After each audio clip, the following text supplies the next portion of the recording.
આજે આ વિડિયો દ્વારા આપણે શીખીશું 5 અંક સુધીની સંખ્યાઓના સંખ્યા નામ, અંકોની સ્થાન કિંમત, વિસ્તરણ.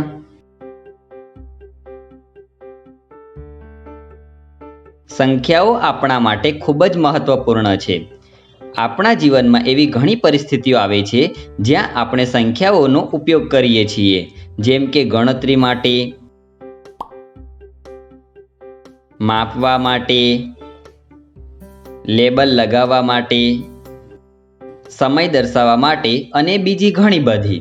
આપણે અંકોનો ઉપયોગ કરી કોઈ પણ સંખ્યા બનાવી શકીએ છીએ, જેમ કે કોઈ વર્ગમાં વિદ્યાર્થીઓની સંખ્યા,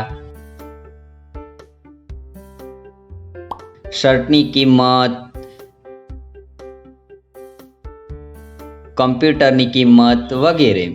કોઈ સંખ્યાને અંકોના રૂપમાં વ્યક્ત કરીએ તેને કહેવાય છે સંખ્યાત્મક, એટલે કે ન્યુમરલ.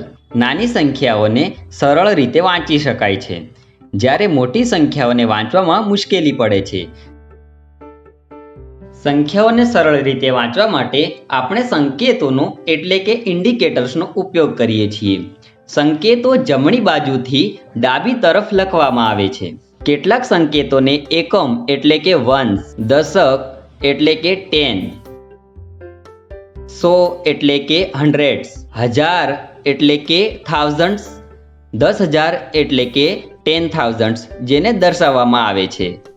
મોટી લિપિમાં તેને O, T, H, TH અને TTH થી આ સંખ્યાને શબ્દોમાં દર્શાવવામાં આવે છે. 56,423. જ્યારે પણ સંખ્યાઓને લખવામાં આવે છે ત્યારે સાધારણ રીતે તેને સંકેત વગર લખવામાં આવે છે. એવામાં મોટી સંખ્યાઓને વાંચવા માટે અને લખવા માટે મુશ્કેલીઓ થાય છે. આ મુશ્કેલીને સરળ બનાવવા માટે અલ્પવિરામ એટલે કે કોમા મદદરૂપ થાય છે. અલ્પવિરામનો ઉપયોગ હજારોને દર્શાવવા માટે એટલે કે માર્ક માટે કરવામાં આવે છે. તેના માટે અલ્પવિરામ જમણી બાજુથી ત્રીજા અંક પછી દર્શાવવામાં આવે છે. હવે આ સંખ્યાને જુઓ.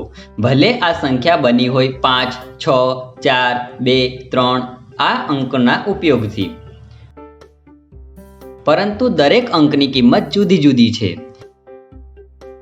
આ રીતે સંખ્યાના સ્થાન પર આધારિત કોઈ અંકની કિંમતને સ્થાન કિંમત એટલે કે પ્લેસ વેલ્યુ કહેવાય છે.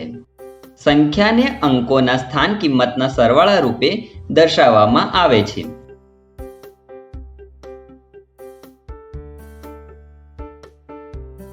તેને સંખ્યાઓનું વિસ્તરણ સ્વરૂપ એટલે કે એક્સપાન્ડેડ ફોર્મ પણ કહે છે. આ રીતે આપણે આ સંખ્યાના દરેક અંકની કિંમત બતાવવા માટે સંખ્યાનું વિસ્તરણ કર્યું છે. આ સ્વરૂપથી એ જાણી શકાય છે કે આ સંખ્યામાં 5 10,000ના જૂથ છે, 6 1000ના જૂથ છે, 4 100ના જૂથ છે અને 2 10ના જૂથ છે, 3 એકમ છે. ઘણા બધા સંકેતો અને સંખ્યાઓને જોઈને કઈ પ્રક્રિયા પહેલા કરીએ તે સમસ્યા જરૂર ઉત્પન્ન થાય છે. તેને દૂર કરવા માટે કૌંસનો ઉપયોગ મહત્વપૂર્ણ સાધન છે. અહીં કઈ સંખ્યા પહેલા ગુણવી એ સમજવા માટે આપણે ગુણાકારની પ્રક્રિયાને કૌંસમાં દર્શાવીશું.